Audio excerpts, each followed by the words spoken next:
Especially in the winter months, it can get quite dry up here, so we have humidifiers. Take the reservoir out, fill it all the way up to the top.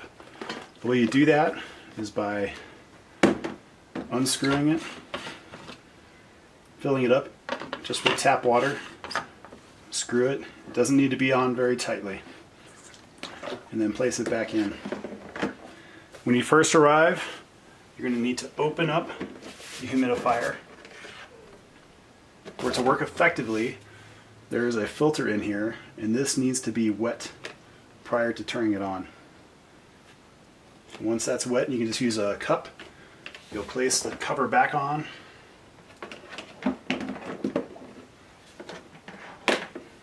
then turn on the fan. You can run these all day long if you'd like. Just please turn them off when you leave.